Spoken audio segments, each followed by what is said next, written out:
بھارتی defence chief of defence staff ہیں، ان کا ایک اسٹیٹمنٹ ہے جنرل ایئر مارشل ارشد صاحب، آپ کو پہلے وہ سنواتا ہوں پھر پروگرام کا آغاز کرتے ہیں، دکھائیے گا جی.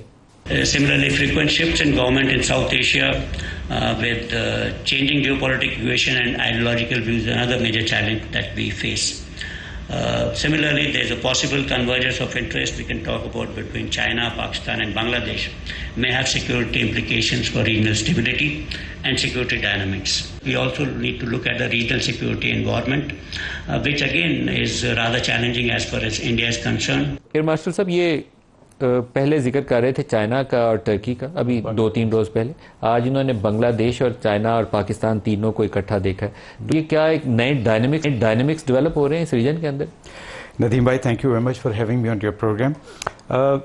اگر آپ نے اس کو دیکھیں، ایک سائے انالیسس ہوتا ہے، آپ پرسنالٹی انالیسس کرتے ہیں، تو اگر آپ نے جنرل انیل کی باڈی لینگویج دیکھی ہو، انہوں نے 1-2 دفعہ بھی آنکھیں اوپر نہیں اٹھائیں.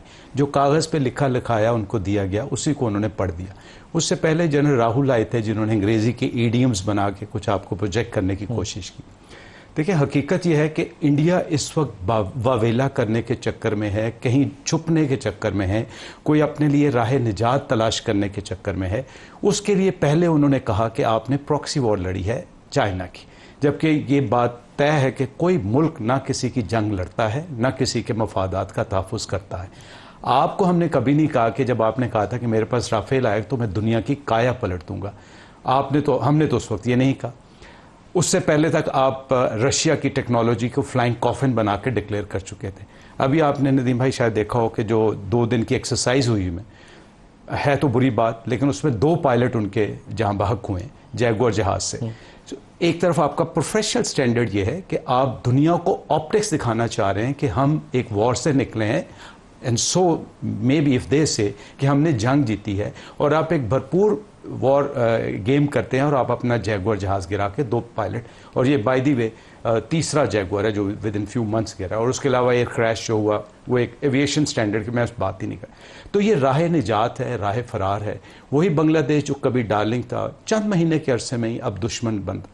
تو یہ جو دوغلا پن، جو بیانیاں اور جو راہ نجات وہ تلاش کرنے کے چکر میں ہے، یہ وہ ہے. ادروائز اس میں نہ کوئی صداقت ہے، نہ کوئی حقیقت ہے. وہ تیار نہیں ہے اور نہ ہی وہ تیاری ان کو نظر آ رہی ہے. میرا ایک ماننا ہے، جو میرا تجزیہ ہے، جو میں دیکھتا ہوں، میرے خیال میں کہ انڈین ایئر فورس تو 1 دہائی تک انشاءاللہ بیٹھ گئی. اب جو دوسری سروسز ہیں ان کی، وہ بھی پرٹربڈ ہیں کہ کون سا منور کیا جائے، کون سی بات کی جائے جس سے ہم اپنے پاکستان کے مقابلے میں کسی طرح کھڑے ہو جائیں. پاکستان کے مقابلے میں کھڑے نہیں ہو رہے تو چائنا کو بلیم کریں. میرا یہ ذاتی تجزیہ. بالکل صحیح.